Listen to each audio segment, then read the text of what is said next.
അൽഹംദുലില്ലാഹി റബ്ബിൽ ആലമീൻ വസ്സലാത്തു വസ്സലാമു അലാ അഷ്റഫിൽ മുർസലീൻ വഅലാ ആലിഹി വസഹ്ബിഹി അജ്മഈൻ അമ്മാ ബഅദ് റബ്ബി ഇശ്റഹ് ലി സദ്രി വയസ്സിർ ലി അംരി വഹ്ലുൽ ഉഖ്ദത മിൻ ലിസാനി യഫ്ഖഹു ഖൗലി. ബഹുമാനപ്പെട്ട അധ്യാപകരെ, പ്രിയപ്പെട്ട സുഹൃത്തുക്കളെ, അസ്സലാമു അലൈക്കും വറഹ്മത്തുള്ളാഹി വബറകാതുഹു. നിങ്ങൾക്ക് മുമ്പിൽ ഞാൻ സംവദിക്കാൻ ഉദ്ദേശിക്കുന്ന വിഷയം എന്ന് പറയുന്നത് മാതാപിതാക്കളെ കുറിച്ചാണ്. മാതാപിതാക്കളെ ഇസ്ലാം മഹത്തായ ഒരു സ്ഥാനം നൽകുന്നുണ്ട്. അള്ളാഹും റസൂലും കഴിഞ്ഞാൽ ഏറ്റവും കൂടുതൽ നമ്മൾ കടപ്പെടേണ്ടത് മാതാപിതാക്കളോടാണ്. ഇത് ഇസ്ലാം ഗൗരവമായിട്ട് തന്നെ പറയുന്നുണ്ട്. വിശുദ്ധ ഖുർആനിൽ അള്ളാഹുവിനെ മാത്രം ആരാധിക്കുക എന്ന് പറയുന്ന നിരവധി ഇടങ്ങളിൽ അതോടൊപ്പം തന്നെ പറയുന്നുണ്ട് നിങ്ങളെ മാതാപിതാക്കളോട് നന്മ ചെയ്യുക എന്ന്. അള്ളാഹു പറയുന്നുണ്ട്, എന്നെ അല്ലാതെ നിങ്ങൾ ആരാധിക്കരുതെന്നും മാതാപിതാക്കളോട് നല്ല നിലയിൽ പെരുമാറണമെന്നും ഞാൻ വിധിച്ചിരിക്കുന്നു. മാതാപിതാക്കൾക്ക് ഇസ്ലാമിൽ ഉയർന്ന സ്ഥാനം നൽകുന്നുണ്ട്. അതുപോലെ തന്നെ അവരുടെ ആവശ്യങ്ങൾ മറ്റുള്ളതിനേക്കാളും ഏറ്റവും പ്രധാനപ്പെട്ടതാണ്.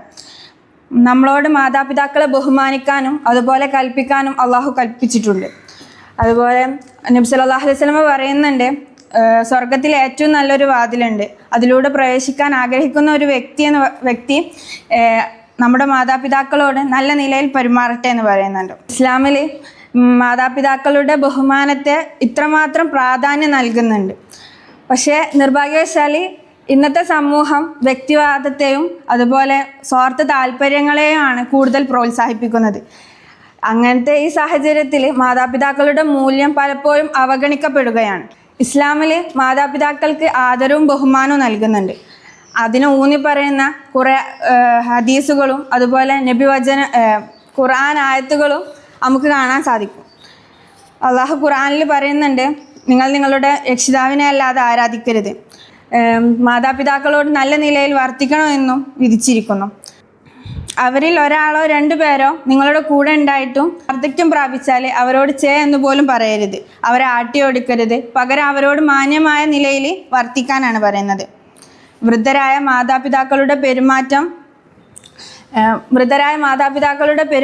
പെരുമാറ്റമോ മനോഭാവമോ നമ്മൾ പരിഗണിക്കാതെ അവരോട് നല്ല നിലയിൽ സംസാരിക്കുകയും അവരുടെ ആദരവും ബഹുമാനവും നൽകുകയും ചെയ്യണമെന്നാണ് ഈ ഖുർആനായത്ത് നമ്മളോട് പറയുന്നത്.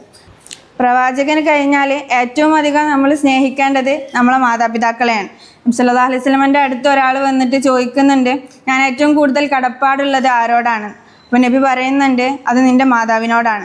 വീണ്ടും അദ്ദേഹം ആവർത്തിക്കുന്നുണ്ട്, ഞാൻ ആരോടാണ്? അപ്പോഴും നബി പറയുന്നുണ്ട്, അത് നിൻ്റെ മാതാവാണ്. മൂന്നാമതും ആവർത്തിക്കുമ്പോഴും നബി പറയുന്നത് മാതാവിനോടാണ്. നാലാമതും ചോദിക്കുന്നുണ്ട്, പിന്നെ ആരോടാണ് നബിയെ? അപ്പം നബി പറയുന്നുണ്ട്, നിൻ്റെ പിതാവിനോടാണ്.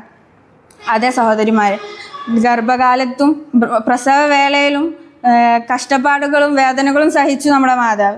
അതുപോലെ തന്നെ നമ്മളെ ചികിത്സിച്ചും സംരക്ഷിച്ചും നമുക്ക് ആവശ്യമായ കാര്യങ്ങൾ ചെയ്തു തന്നു നമ്മുടെ പിതാവ്. നമ്മുടെ സന്തോഷത്തിലും ദുഃഖത്തിലും അവരിരുവരും പങ്കുചേർന്നു. നബി സല്ലല്ലാഹു അലൈഹി വസല്ലം പറയുന്നുണ്ട്, മാതാവിൻ്റെ കാൽക്കീഴിലാണ് സ്വർഗം, അതുപോലെ തന്നെ സ്വർഗത്തിലെ ഒരു മധ്യവാതിലാണ് പിതാവ് എന്നും. ഇസ്ലാമിൽ മാതാക്കളുടെ പ്രാധാന്യം ബിർറുൽ വാലിദൈൻ എന്ന കടമയിൽ വ്യക്തമാണ്. മാതാപിതാക്കളെ അനുസരിക്കുക, അവരോട് നല്ല നിലയിൽ പെരുമാറുക, അവരുടെ ആവശ്യങ്ങൾ നിറവേറ്റുക എന്നൊക്കെയാണ് ആ കടമയിൽ പറയുന്നത്. ഇസ്ലാമിക രീതി അനുസരിച്ച് മാതാപിതാക്കളെ സേവിക്കുന്നത് ഏറ്റവും പ്രതിഫലമായ കാര്യങ്ങളിൽ ഒന്നാണ്. കാരണം ഇസ്ലാമിലെ 5 തൂണുകളായ ഹജ്ജ് ചെയ്യുന്നതിന് തുല്യമായിട്ടാണ് മാതാപിതാക്കളെ സേവിക്കുന്നത് എന്ന് കാണിക്കുന്നുണ്ട്. മാതാപിതാക്കളുടെ വാർദ്ധക്യത്തിൽ ഒരാൾ അവർക്ക് നൽകുന്ന സ്നേഹപൂർണമായ പരിചരണം അയാളെ സ്വർഗത്തിലെത്തിക്കാൻ കാരണമാകുന്നുണ്ട്. അതിലെന്തെങ്കിലും വീഴ്ച വന്നാൽ അത് അയാൾക്ക് സ്വർഗം നഷ്ടപ്പെടുകയും ചെയ്യും. നബി സല്ലല്ലാഹു അലൈഹി വസല്ലം പറയുന്നുണ്ട്, അവൻ നശിച്ചു പോട്ടെ എന്ന് പറയുന്നത്. അപ്പം സദസ്സിന് ഒരാൾ ചോദിക്കുന്നുണ്ട്, ആരെ കുറിച്ചാണ് നബിയെ താങ്കൾ ഇങ്ങനെ പറയുന്നത്? അപ്പം നബി പറയുന്നുണ്ട്, വാർദ്ധക്യത്തിലെത്തിയ മാതാവോ അതല്ലെങ്കിൽ അവരിൽ ഒരാളോ അല്ലെങ്കിൽ 2 പേരോ ഉണ്ടായിട്ടും സ്വർഗം കിട്ടാതെ പോയ ആളെ കുറിച്ചാണ് പറയുന്നത്. മാതാപിതാക്കളുടെ പ്രാർത്ഥന ഏറ്റവും നല്ലതാണ്. അത് പ്രവാചകൻ പറയുന്നുണ്ട്, 3 ആളുടെ പ്രാർത്ഥന അള്ളാഹു ഒരിക്കലും സംശയമില്ലാതെ സ്വീകരിക്കുന്നു. കാരണം അതിലൊന്നാമത്തെ തന്നെ മാതാപിതാക്കളുടെ പ്രാർത്ഥനയാണ്. രണ്ടാമത് ആക്രമിക്കപ്പെട്ടവൻ്റെതും, മൂന്നാമത് യാത്രക്കാരൻ്റെ പ്രാർത്ഥനയാണ്.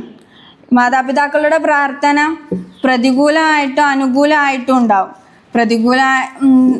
പ്രതികൂലമായ പ്രാർത്ഥനയിൽ നമ്മൾ ഉണ്ടാവാതിരിക്കട്ടെ.